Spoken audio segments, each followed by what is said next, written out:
Hey guys, my guest tonight, Heather Woodward, is going to be talking about the Akashic Records. See you in about 5 minutes.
Grab your popcorn and snacks. Find a comfy spot, take a seat or lie down, and let me transport you to a place of fantasy, ghost stories, ancient legends, odd creatures, alien encounters, and other magical topics. You may even decide to join the conversation. From faraway lands to your own backyard, with a small dash of pixie dust. turn out the lights and open your minds. The journey is about to begin.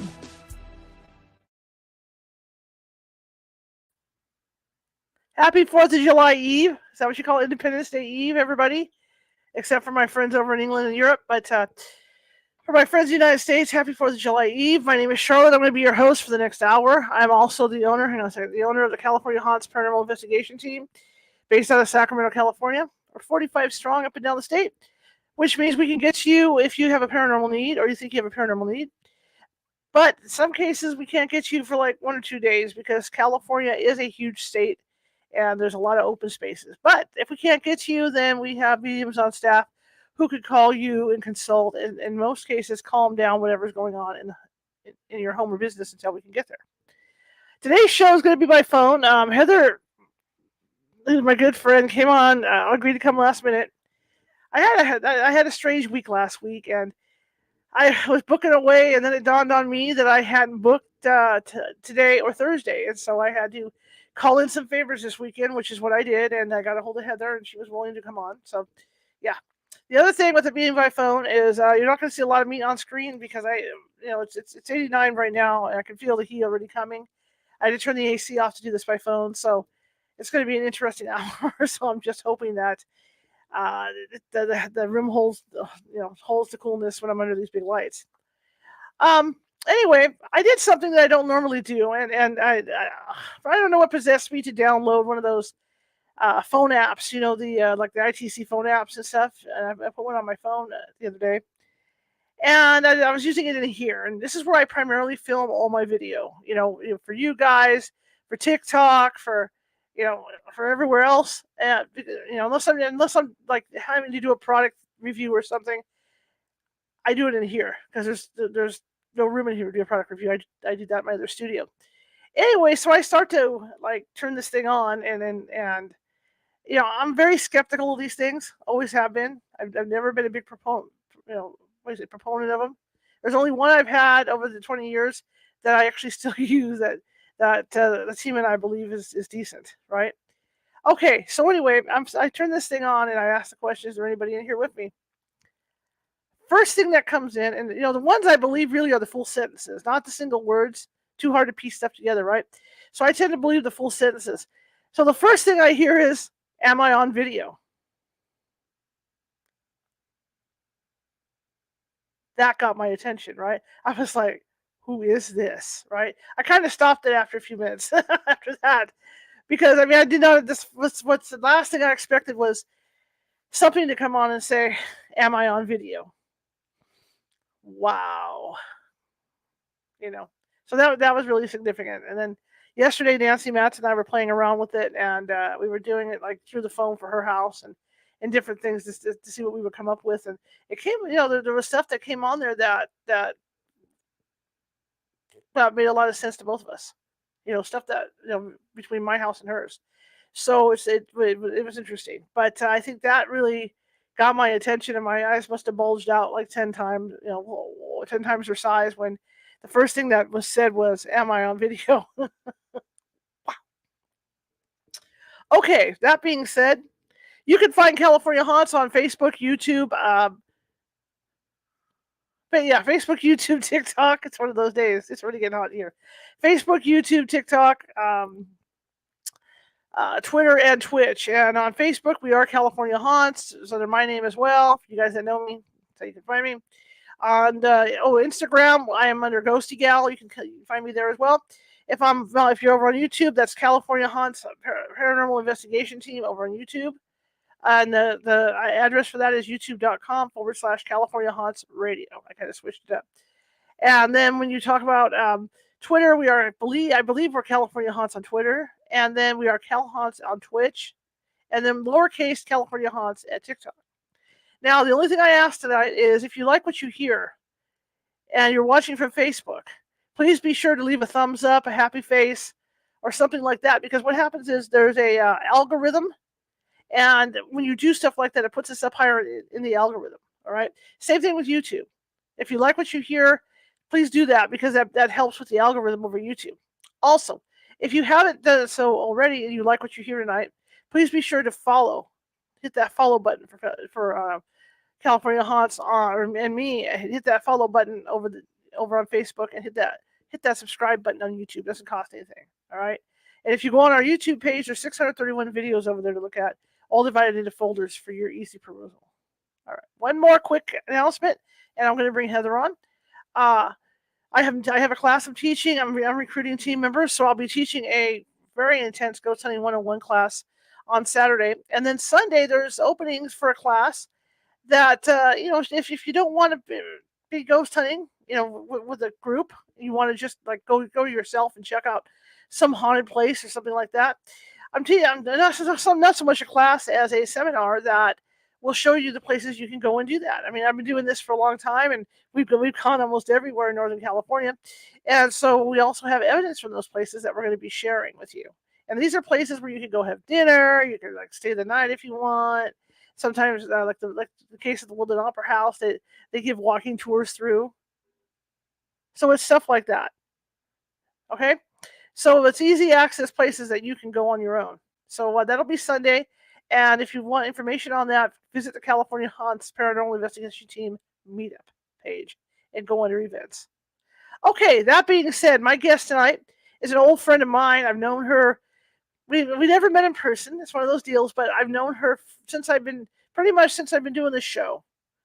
I've known her for about, and not this show, but I mean this show, because before I was on here for these 3 years or whatever it is, I was on Blog Talk Radio for like 10 years. So I've known Heather Locklear. Oh my God, I've known Heather Woodward going back to my Blog Talk Radio days. So I've known her for a long time. She graciously came on at the last minute.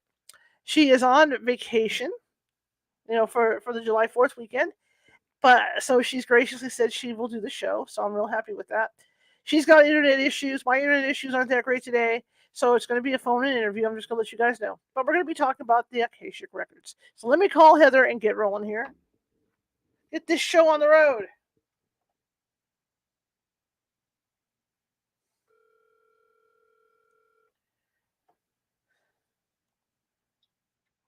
Hello, how are you? I'm good. Hang on. Let me get you in your spot here. I'm going to put you in your box. Come on, don't do that. Can you hear me okay? I can, yes. Perfect. Fantastic. I had to change the way I do it in here because I reconfigured everything, so I have to put you in a box. Oh, okay. I don't have those fancy phone thingies, So it's a box with a mic in the middle of it. I totally get it. So how are you today? I'm doing really good. How are you? I'm good. It's hot here. Very hot. But I figure, yeah. It's normal for 4th of July. It's like Arizona here today, It's Arizona temperatures. Oh my goodness. Oh wow. So for people that don't know about you, tell us about you. Where do I start? I always get so confused by that question. I should know this. I have a podcast, for Christ's sake. So I am a tarot reader. I've been reading tarot for a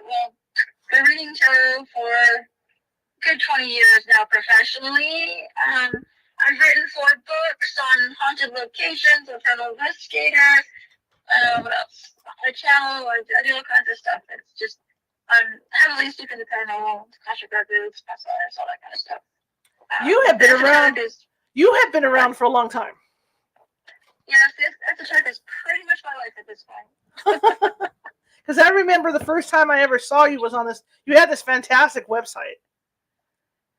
Oh, wow. And I remember when Nancy Matz, me and Nancy Matz and I were looking to build a website. She said, "You got to see this, Heather Woodward." I said, "Okay, let's go see the site." I mean, it was impressive. Wow, thank you. Like, I always hated all my websites, so thank you for that. I totally appreciate that. Yeah, she loved it. She said, "Man, I want to build one like hers." And I went, "Yeah, I think it's really cool." Wow. So, oh my goodness. So are you on vacation right now, or what's happening? Yes, I'm in North Carolina right now, of all places. I live in Arkansas, but I'm in North Carolina. I'm visiting a friend, and we're doing some catching up and some healing, and so we're going to be, after this, I'm going to be doing some meditating with him and transmitting some energy because it's a full moon in Capricorn, and we're like, yeah, this is the perfect time to do this kind of work. So, yeah. Well, I thank you for taking time out of your vacation last minute to do this. I was telling them that I was so intent on booking stuff for this week that if I dawned on me, because I'm used to 4th of July being like on a Monday, you know, and it dawned on me I hadn't booked anything for today. Yeah, no problem. I'm always up for this kind of stuff. And I was all like, hey, Chris, I'm going to go do an interview. And he's like, yeah, that sounds like you. Okay, good. So what are the Akashic Records? The Akashic Records? Okay, so many things to many people. There's like, okay, see, people ask me that question. I don't really want to answer it because there's a few different views on it. The major view, though, is that, well, it's okay, Efficacy is really popular with the Akashic Records, but it's basically this place that's out of, so I kind of consider to be in the universal consciousness, but it's outside of our consciousness. It's somewhere in the mental plane, I guess is what they call it. Mm-hmm. And it's a place where all of your past, present, and future are located. So how I see it, and I've been doing this for a very long time, so people are like, that's not what Linda Howe said. I'm like, I don't care what Linda Howe says. This is just based on my own experiences. It's basically where your timelines are, and you have a record keeper or many record keepers, and you can go there and you can look at it and say, okay, what happened in my past life, or what's happening in my life, or what timeline am I on today? Because sometimes we don't know, or what's the path coming up, or what are my canon events, or how does that look, or how is this one past life affecting me now? Or so you can do a lot of things with it, and then you can get really, really fancy with it, which is kind of where I am. And not because I've done it for so long, is you can get all quantum with it, and you're like, okay, I'm on this timeline, I don't really like this timeline. So record keeper, what do I got to do to get on the other timeline? And look some timelines to get back where I need to be, or how do I choose different so that I can move forward and achieve this one thing that I need to manifest, because I'm obviously not doing it right now. And that's the thing right now, especially we're living longer lives, and so I noticed with the Akashic, especially other lifetimes, we didn't live this long, so we sometimes get into situations where we get old enough where we're like, wait a minute, I gotta change some stuff because this is not working for me anymore. And then we get kind of stuck, and then we have to change our patterns or change our timeline. And so it's really interesting. Actually, I was having a conversation with my friend before this, and he said, like, isn't your Akashic Records in your DNA? And I was like, that's really interesting that you say that, because no, but you can access your past lives through your DNA, and you can access your patterning and your timelines through your DNA if you really wanted to. And I was like, that's so interesting that you could do it that way too. And I thought that was so fascinating, because in a way, even though your Akashic Records are in your body, they kind of are. Okay. And that had me thinking there for a second. Well, if somebody, like you were talking about the various ways to, like, access them. Could just anybody do that, or does it have to be a psychic like you, or a medium? Doesn't have to be a psychic, no. So I talked about Linda Howe, but she's the main person. If you want to learn how to read the Akashic Records, she has these prayers and these books that you can access, and she talks about your ancestors, your keepers, and your guides, and you can ask them to open the records for you. It helps if you are psychic, because, you know, like anything, if you're channeling, it opens up those pathways for you, but you don't need to be. Mm-hmm. I do it completely different, though. I've studied so many different ways of opening the Akashic Records. The prayers don't really do it for me. That's how most people do it, though, and they just don't. They don't do it for me. I never really quite got the hang of it. I'm more quantum with my stuff, though, but then I've been doing this for over 20 years, you know what I mean? So right. I have my own way of doing things, and I channel, so it's a lot easier for me. The way that I learned how to do it is through Tracy Goody, and she goes to the 8th dimension back down into the 5th. And so you actually travel up into the 8th dimension, and then you move through the 8th dimension, and then you move back down to where you need to be. And I find that to be a little bit easier for me because I'm already up in that area already doing readings. And so I find it to be a little more quantum too, where you can really access the past, present, and the future, and you can really, really move into those quantum states where you can change timelines and stuff like that.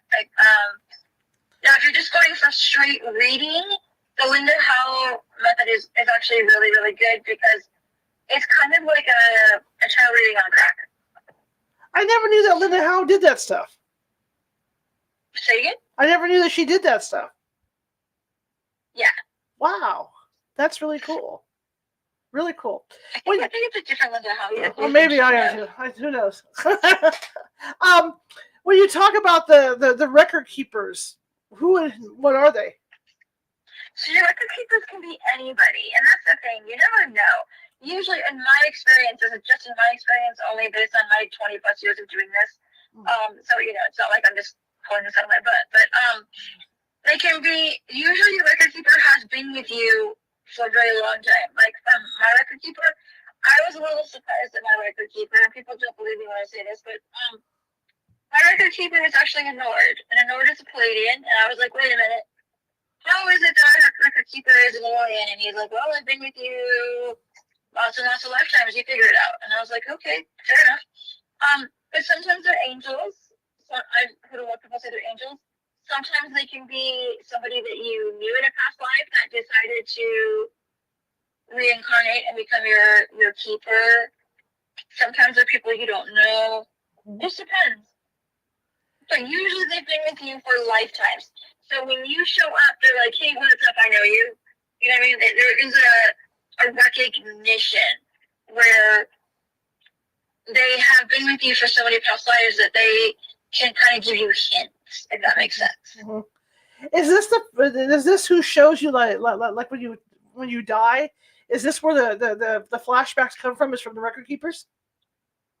It's a very good question. I'm pretty sure yes. I'm going to say yes. Only because with my experiences with the Akashic,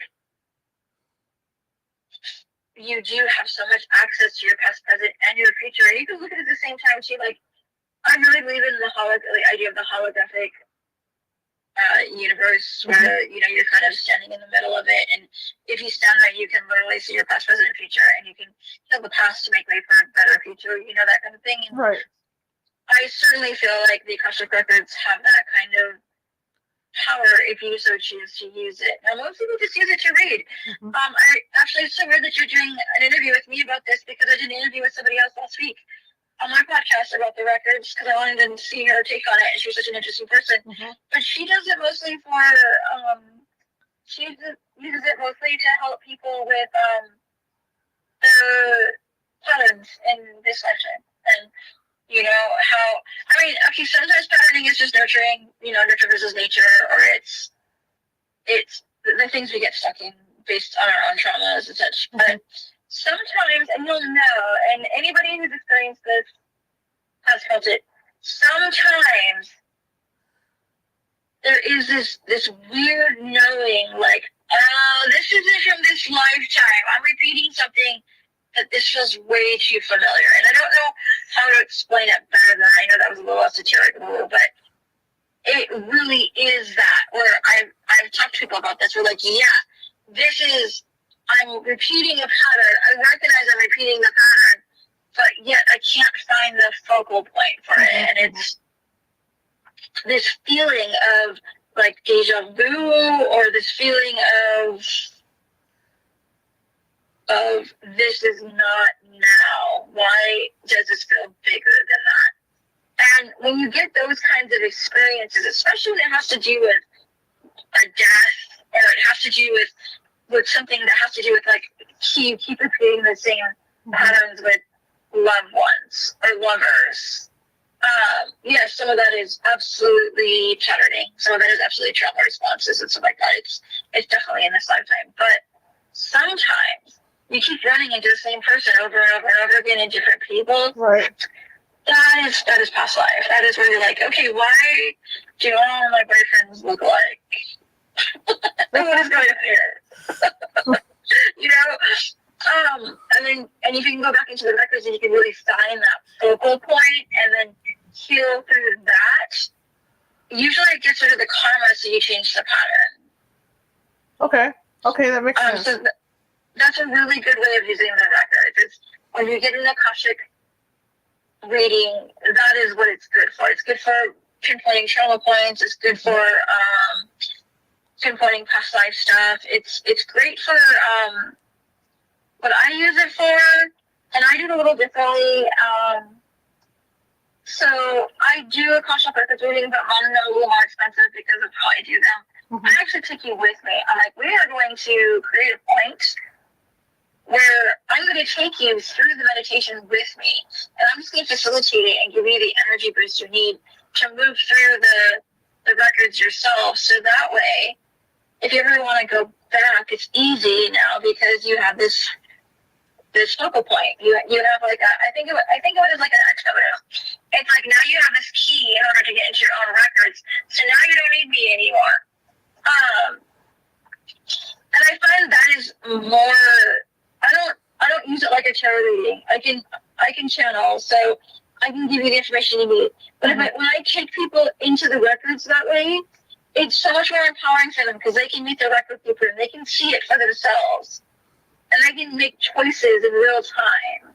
Where I got the chills because I'm literally taking people there and literally have changed timelines in real time, and they wake up the next morning and they're like, yeah, something shifted. I'm like, yeah, you changed it. And then the next week they start getting glitches and things start to move around. And I know this sounds really weird, but it really does happen. And it's very quantum because they decided to make new choices and they have created these new pathways with their record keeper based on experiences they want to have, not on karma and what they've done in other past lives, which is really a interesting way of like evolving and awakening, and really taking control of your life in some way. Not that you can't get around canon events, that you can't. There's just certain points in time where you can't get rid of things. I mean, I'm in a situation now where I'm like, well, you want to keep repeating this or not? Because we can do it this life, we did it last time. We've done this a lot of times. So when are we going to stop doing this? So are we going to do it now or are we going to do it next lifetime? And I'm all like, that just sounds so weird when I say that out loud. But it's absolutely true. I know for a fact with that person that I'm like, I don't get a choice here. We're going to face this or we're not. So there are definitely canon events that you can't get around. But you can absolutely change your future at any time through the records, if that makes sense. It does. This is very interesting. When you talk about dimensions, how many dimensions are there? Well, it depends on what system you're working with. I tend to think there's 12, but that's based on the systems that I'm using, with theosophy and stuff like that. And I go old school with my stuff, but there's 12. But then I've heard people say there's 17, there's 20. Of course, I've heard that Metatron is in the 30th. So it depends. But there are definitely 8 for sure that we work with all the time. There's a 3rd dimension, obviously, which is what we're in now. Then there's the 4th dimension, which I consider to be like the mental state, or the 5th dimension is actually mental state, but the 4th dimension is like the ethereal state, like where we go when we ask to travel. And then the 5th dimension is where the records usually are created and held. And that's more like your mental state that's just beyond the astral. And then 6, 7, and 8 are more geared towards angelic beings, that kind of stuff. And then the 9th through the 12th are really, nobody really goes there. I've only been on the 9th dimension once, and it was kind of weird. It was kind of like this weird spacey place where I was like, nobody goes here. I can tell it's a very, I think as human beings, we usually stick to the first 8. I mean, we go, when we dream, we go into like the 4th and 5th. Depending on if you're having like visions in your dreams or clairvoyance, or if you're just dreaming. But we tend to stick there, and then, psychics and other people go higher up. to do, that real strong timeline work or quantum work. And again, this is just based on what I know and what I've experienced. You may talk to somebody else who's like, oh yeah, there's 47 dimensions. I'm like, great. I'm sure you've probably been to all of them too. That's in my work and the stuff that I've done, there's 12. So. And when you talk about going to these places, was it hard at first to get into these dimensions when you were first learning how to do it? Yes. Oh my gosh. Yes. So, people always told me when they get readings, they're like, are you really reading or are you channeling? I'm like, I don't know. That was for a lot of years, and then I started realizing, a lot of my readings are just channeling. They're just kind of moving into that space. When I first started, just for anybody who wants to start channeling or starting doing some of the bigger work, I started reading tarot when I was 14. So, and then I got really into it at 26. That's when I really, really hit that place where I was like, okay, I guess I'm doing this for a living. But from reading all the time and reading people, and then I added paranormal investigating to that, you get into those higher grounds. You're always in that energy, so you kind of get used to it. And then from there, I did a lot of meditating, a lot of vision work, a lot of practicing on other people to see, mediumship, especially, practicing on people. How can I read you? Go a little deeper, and just kind of pushing myself. And then when I started doing it, heavily with the Akashic, the first few readings I did, I was so tired, and I got a headache, and a couple of times I'd thrown up. It's really taxing on your system. And then once you kind of figure it out and you realize that you have to do a lot of meditating. If you really want to do this kind of work, meditate. I know that sounds so trite, but it's so true. I meditate almost every single night. And I notice when I do that, the information just comes that much quicker. And you can start practicing. One of the things I did, this is so silly, but it's true. Okay, what's the fifth dimension look like? Let's go there. Okay, what's the sixth dimension look like? Let's go there. And you just go deep in meditation, and then you put yourself in that place, and you make the intention. And even when I do it with other people, my readings, I tell people, I said, don't do one of my Akashic readings unless you have some experience with tarot or with readings, or I said, do a tarot reading for me, because I can channel the information for you. But if you're doing an Akashic reading with me, make sure you have some experience, because I'm going to push you. I'm going to push you straight up into the eighth dimension. It's going to hurt. It's not going to hurt. It'll give you a little bit of a headache. I'm not going to lie. If you're not used to it. I'll facilitate it, and I'll push you, and you can use me as a battery, and it should be fine. But there is a little bit of tiredness that comes from it. There's a little bit of, I did some work. But yeah, if you're looking to do this kind of work, definitely meditate, definitely practice, play around with it. There are many, many years that I'm like, well, what can I do with this? What can I do with that? Reading books. I read all of Linda Howe books. I don't like her system at all.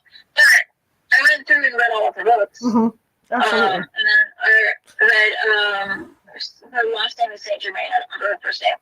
But she does stuff on the 5G, quantum, Akashic record reading, which is I'm so interested in that.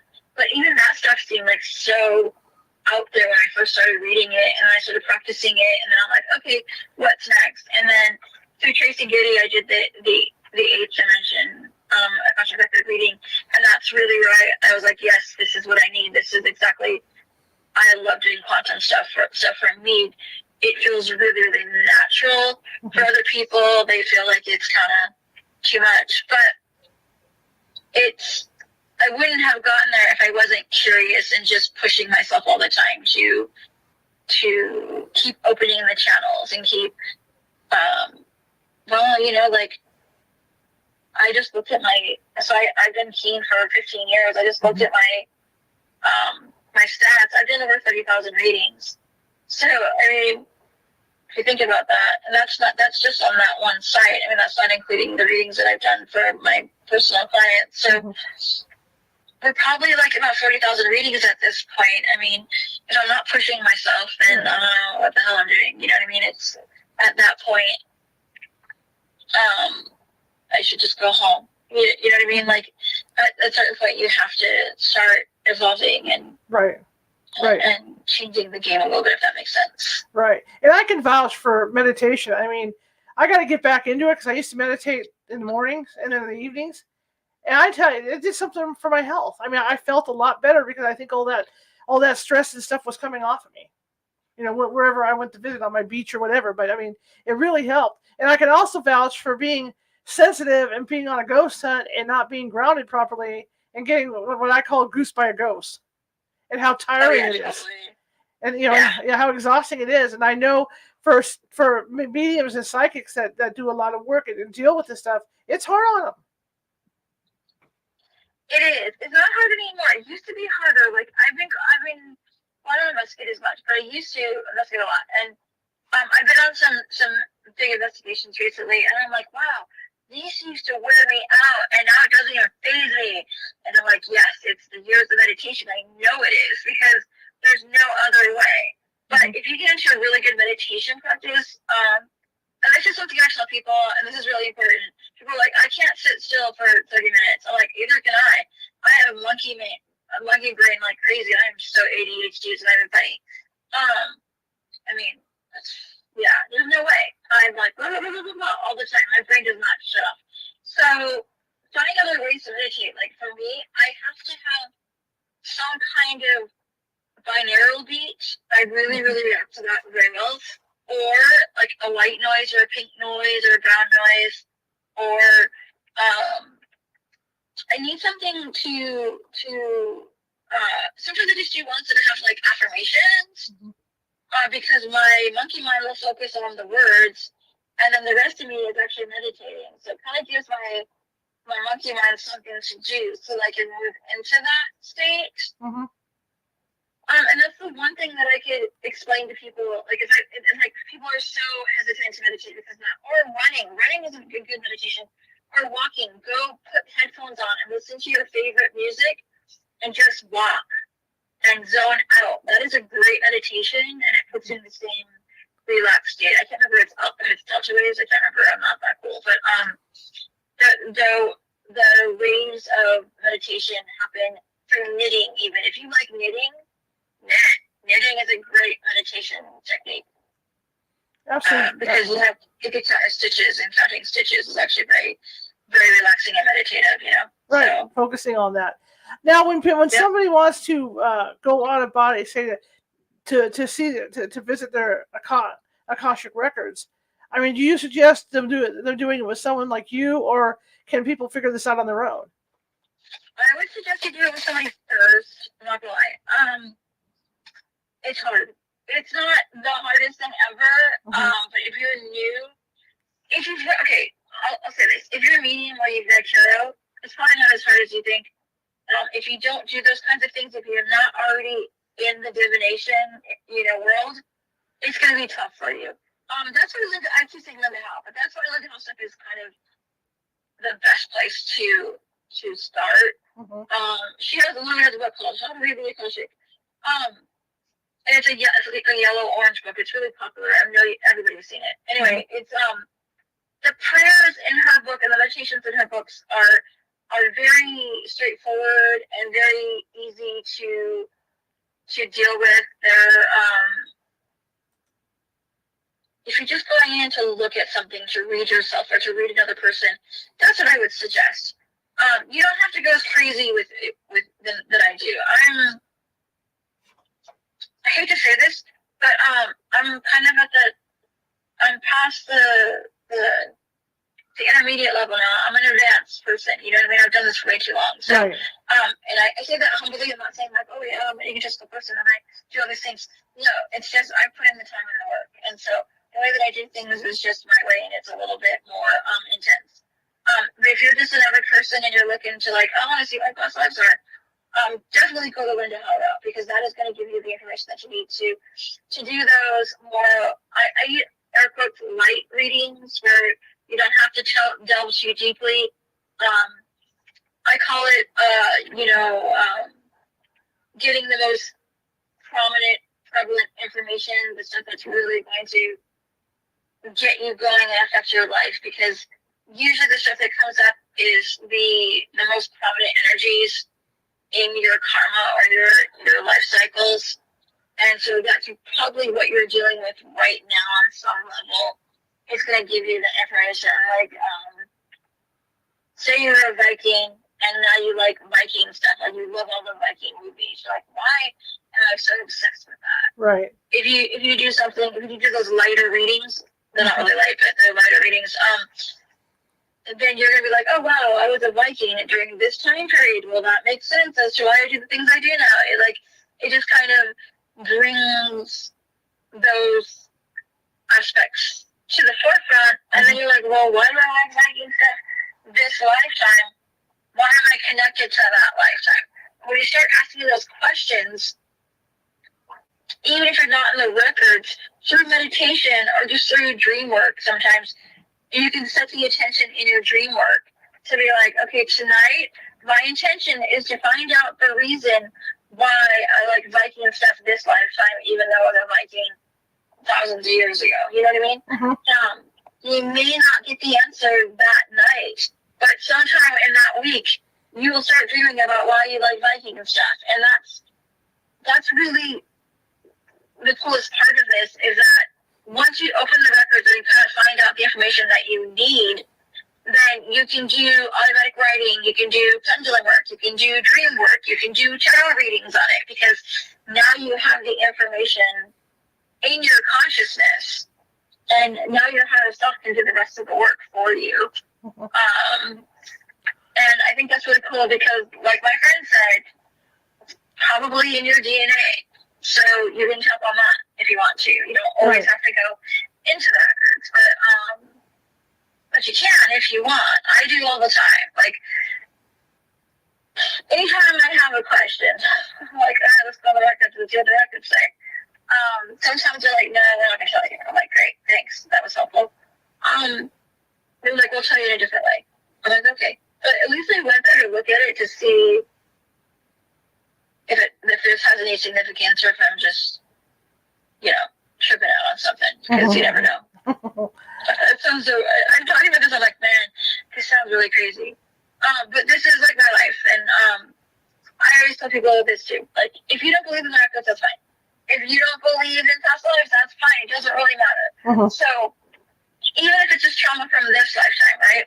Right. And you don't believe in that stuff, just the idea of looking outside of yourself as a past life, as maybe just a psychological tool to get yourself outside of yourself long enough to see what the pattern is, then I say that's evolution, So you don't have to be woo to like do this stuff. You can see it however you want to see it, because sometimes I'm like, I don't even know if I believe in past lives. Yet I do past life readings, and I go to the Akashic Records.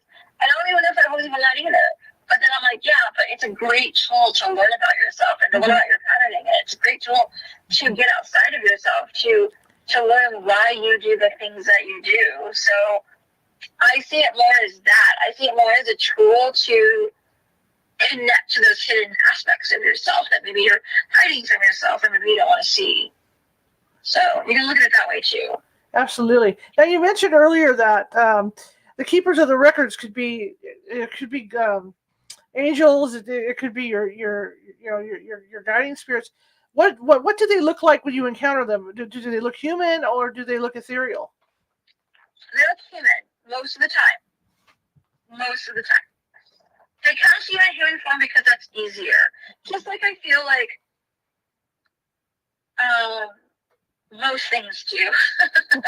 Because like even angels, like people are like, oh yeah, the angel looks so nice and friendly. I'm like, have you ever seen the biblical versions of angels? They're pretty terrifying. I think what happens is we interpret them the way that we need to in order for them to be helpful. Because I don't really think angels look very pretty. But I think that we interpret them that way with the big wings, and they look very angelic, because that's how we can deal with it, so that we don't become afraid of them. And I think they they put on a little glamour so that we can do that. But most of the time they do look human.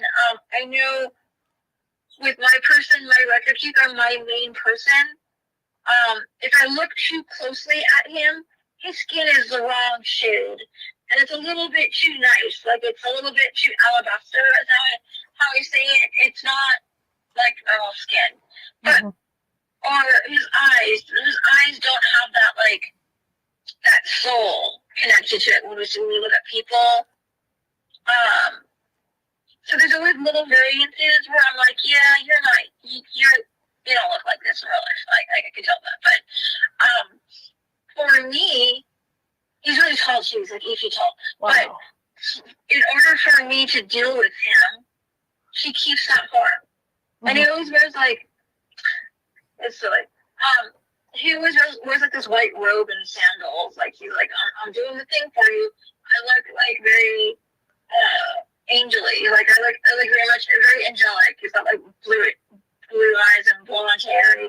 He kind of shimmers and shines a little bit. And I'm like, yeah, you're just putting it all on. He's like, yep, I'm putting it on the show for you. And I'm like, cool, that's great. That's how I need it to be. So I don't want to talk to some weird, crazy being that I can't stand. You know what I mean? Right. So depending on where you are or how comfortable you feel about other beings is how you're going to see them. Now, sometimes people see them as loved ones. Okay. So they're like, oh, that's what Grandpa's doing now. Okay. I've had people say that. Or the keeper might not be that person, but the person that takes them to the records, to the door, or chills, or shows them the way to the records is a loved one, because we need that extra support in order to get there because of some kind of fear. So it happens different for everybody. Well, it makes me think about that too, and I think that is, like you say, it's a comfort thing. It's a coping mechanism for your brain to go to these planes. It's like there's some contactees that have said that there's a group of aliens that look like angels that take them aboard ships. So I think in a way it's a coping mechanism to make you more relaxed, and not see them as they are, like you say. Yeah, see, I don't think there's a group of angels. I think you're absolutely right. I think that's how we interpret it, because it's easier. Yeah, it's easier to take. Now, when you think about records, I mean, the first thing you think of is, like, after you die and you go into the Hall of Records, and there's all these records all over the place, and then you're able to look at your stuff. Is that what it's like, or how do they have your records organized for you to look at it? Depends. People have told me different things. For me, when I go up, it's literally a hall. It's like well, I'm very much into like that Roman look, the marble statue Roman look. So I have columns, and I have to go up these really great big stairs. And there's a pool, like a waiting pool that's out in a garden. And so sometimes before I go into the records, I go to the waiting pool, and I check out the ducks, and there's a fountain, and I have this really pretty marble seat. I go sit on the bench and chill out before I go. But that's not what I've created for myself to make it feel really cool. And then I go into this big hall, and it's kind of echoey, and then my record keeper's like, here's your book. So mine's a book, and then I get to look at the book. Well, actually, I have a whole room of books. It's not just one book, but I have a whole shelf. And then some of my records on parchment paper, I don't know why. They look like architecture plans. So we roll out these giant scrolls on these big tables, and we look at it. And I know that's purely for my benefit. I feel cool rolling out these pieces of parchment. But other people have described I've had other people describe the garden with the waiting pool. I think it's fun. Very interesting. Some people have described just a room. Somebody told me they just saw a white room and it was sterile. It was a sterile white room. Kind of void in space. So I'm like, that's interesting. Other people have told me it's a house. Okay. Other people told me it's a warehouse. So, but most everybody has said there's a book. There's some kind of book that they go and grab, or like a shelf of books. So that is something that is across the board is pretty standard.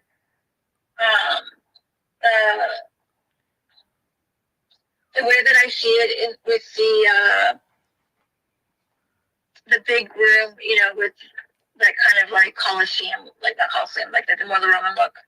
A lot of people have described that. So I think that's something that a lot of people have seen.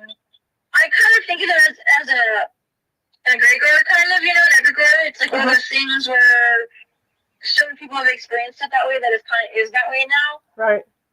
Right. Yeah.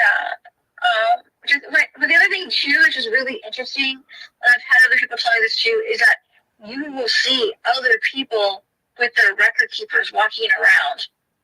Oh, that's cool. Sometimes. And I'm like, I wonder what that's about. Are these people that I know? Or, you know, because I don't really know who they are because I don't really pay attention too much.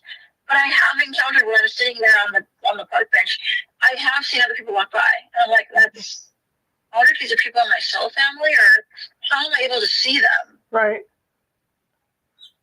That is curious.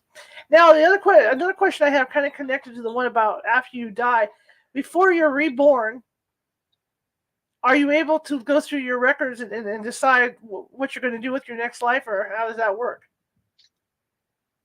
You know, it's a really great question, and I've thought about that before. I really, truly believe that sometime in your lifetime, you decide what you want to do next. Because in my records, I have a lot of stuff that's crossed out.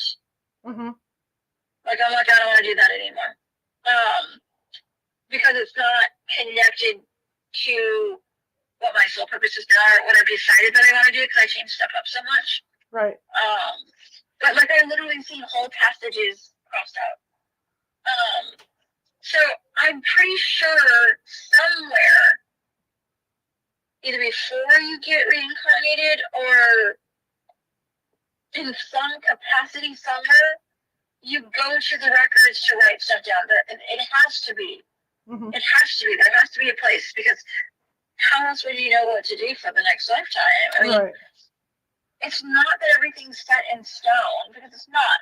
But we definitely have canon events. We definitely do. We definitely have stuff that you can't change.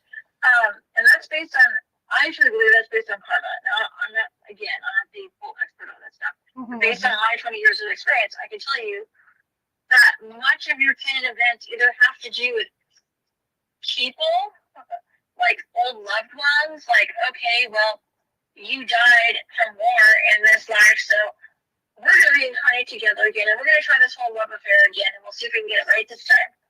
There's that.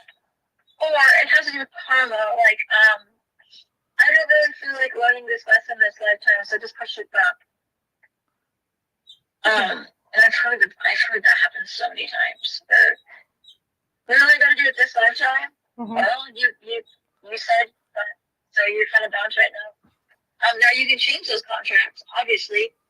Not obviously, I guess it's not obvious, but to me it is. But you can change those contracts and say, I don't want to learn it this lifetime either. So put it somewhere else. But it's kind of like your mortgage. It kind of goes on the back end. You know, if you lose a payment and then you have a payment arrangement, it goes on the back end. So it's not like you can totally bypass it. You're still going to have to do it, but you may do it another lifetime in a different way. That makes sense. Or you may have to do it later on in life. Yeah, that makes sense. The other thing I was going to ask you too with these records, obviously you can look in the book, but is there a visual with that too? Are you able to look back at your other life? Yes, absolutely. Yes. Usually people experience their past lives like they're happening now. Okay. It's a really weird experience. You go into meditation. I have a really weird past life. Where I did something, and so I went into the records and I'm like, show me what I need to see. Why is this happening now? Show me where the connection is. I need to know where the point is. that I need to the wound. And they're like, okay, if you want to see it. And I'm like, yep, let's do it. So I went in, and I swear it was like I was there. I was like, oh, this is not a good one. They're like, you wanted to see it? Like, okay. And it's sort of like watching a movie, but you're the movie. So you recognize yourself. The person has characteristics like you. You may look different physically, but they feel like you. And I think that's the strangest part, is there's an energetic signature that you recognize. Okay. And as they're doing the thing, you feel the emotions. Like you're there. So even though you're watching it in third person, you're feeling it in first person. And it's a strange experience because you're like, wow, I now I understand because I'm so connected to it. Because even the reason I'm not telling you about it is because when I talk about it, I get really, really emotional because it's one of the core wounds that I have in this lifetime, and it's not going away. That's one of the ones where you're like, well, you kind of messed that one up. So live with that. You can work around it. You can change it in this lifetime, but the core wound or the core emotions behind that situation, that will never go away. It's just there. And we have lifetimes like that. I find that many people who have lifetimes where they were in love, like completely in love with the person they were supposed to marry and be with the rest of their life, and then all of a sudden that person goes to war, that person gets killed. Those kinds of wounds we just don't get over. We carry them over into all of our lifetimes, and we keep repeating them until we figure it out. And even if we figure it out, the wound of that doesn't quite go away. It heals, obviously, but it's something that just sticks with us. And I don't mean that in a negative way. It's not like you can't get rid of it, but it wounds you. Like, it wounds your intrinsic being, that idea that the person you love just goes away. And you can't do anything about it. It's I don't know, if you've ever lost somebody like that, it's something you just don't get over. And then you have to face that lifetime after lifetime after lifetime, the same person. It's a really strange phenomenon to me. Well, that was my next question, was that, okay, if you have a past life like that where someone gets killed in the war or murdered or something, can you go back, can you choose in your next life to be with that person again, or is that person going to be like an outlier in your family or a friend or whatever the next life? Either. So if that person chooses to do it again as well, like, okay, can we not get killed this time? That'd be great. Then you will run into them, and you'll keep running into them. And that's the thing. Like, there are people that I've met that I've talked to who are like, so we broke up. I thought about past life about it. They told about their past life about it. We broke up, and we can't get rid of each other. I'm like, what do you mean can't get rid of each other? Well, one of my friends, she's like, I broke up with him like 5 or 6 times. 10 years later, I married him. I was like, what do you mean you married him? Yeah, I can't get rid of him. It was like this thing where anytime I made choices, we lived in different states. like I was like, no, and all of a sudden he shut up my door. I'm like, how does that even happen? She's like, past lives, man. Like, we just decided we were going to do it. And the universe was like, you got to keep doing it until you figure it out, because the karma's not going away. So we just have people like that. Most of the time, if you have a lover in a past life, they're going to end up as a lover in this lifetime. Most people don't choose to be, like you said, outliers. Right. Most people don't choose to be brothers or anything like that.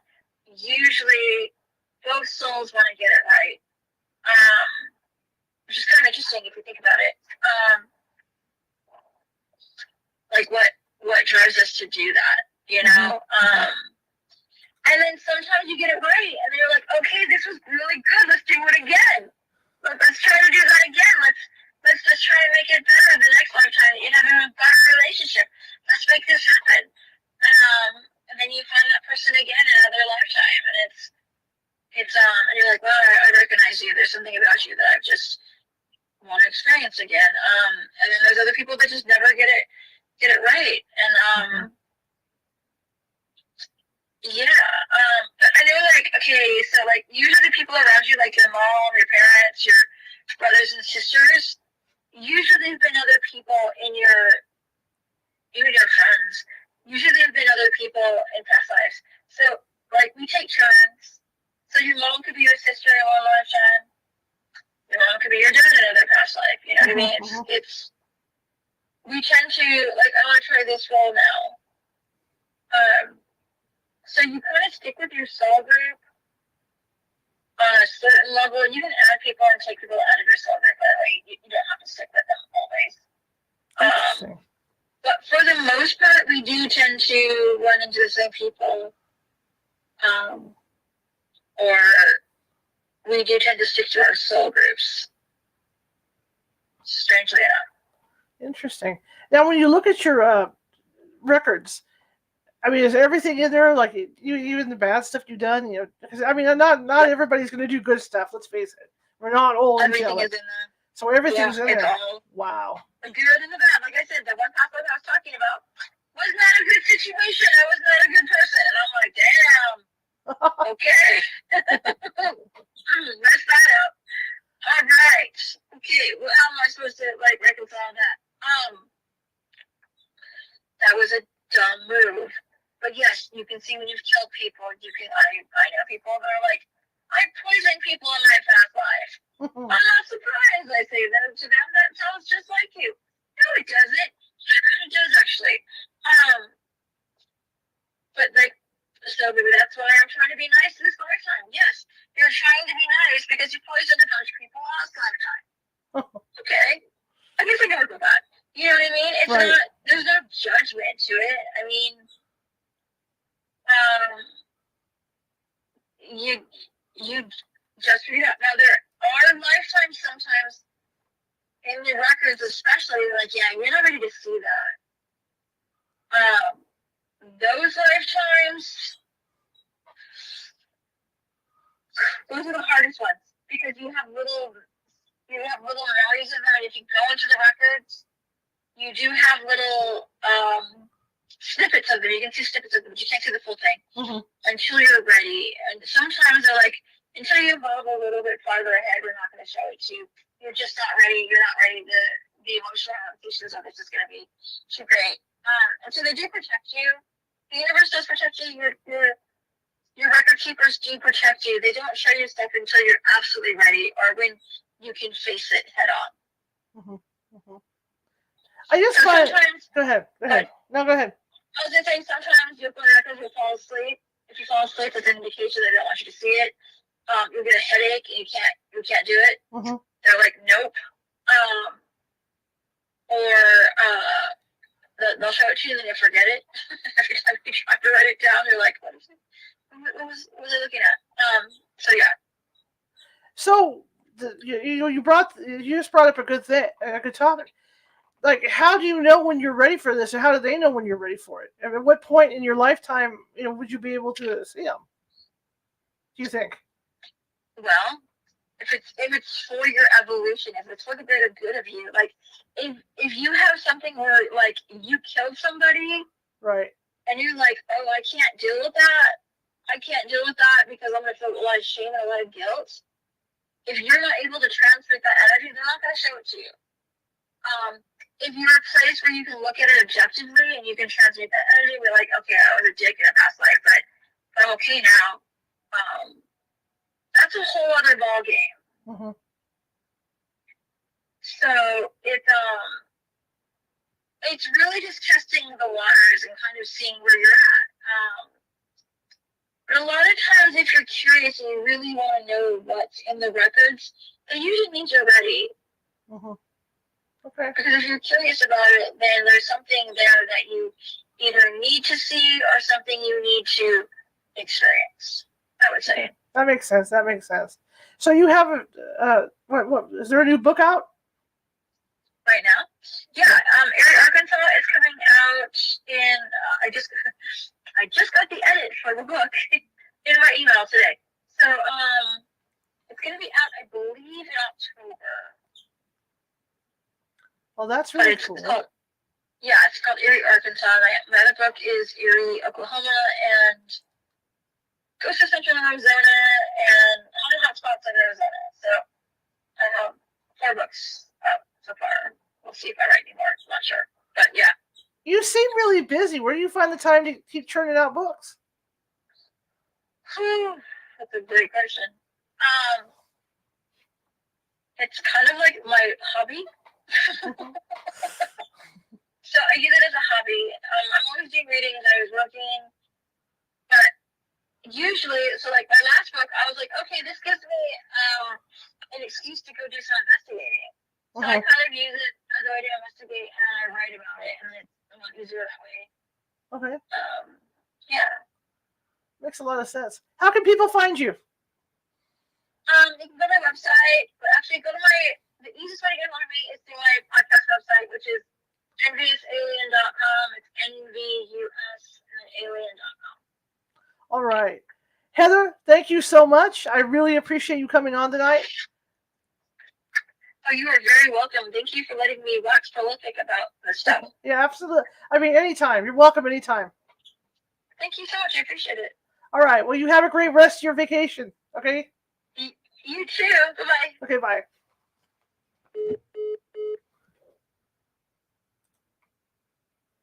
Okay. See, I didn't know anything about the Akashic Records until tonight. So even I learned something.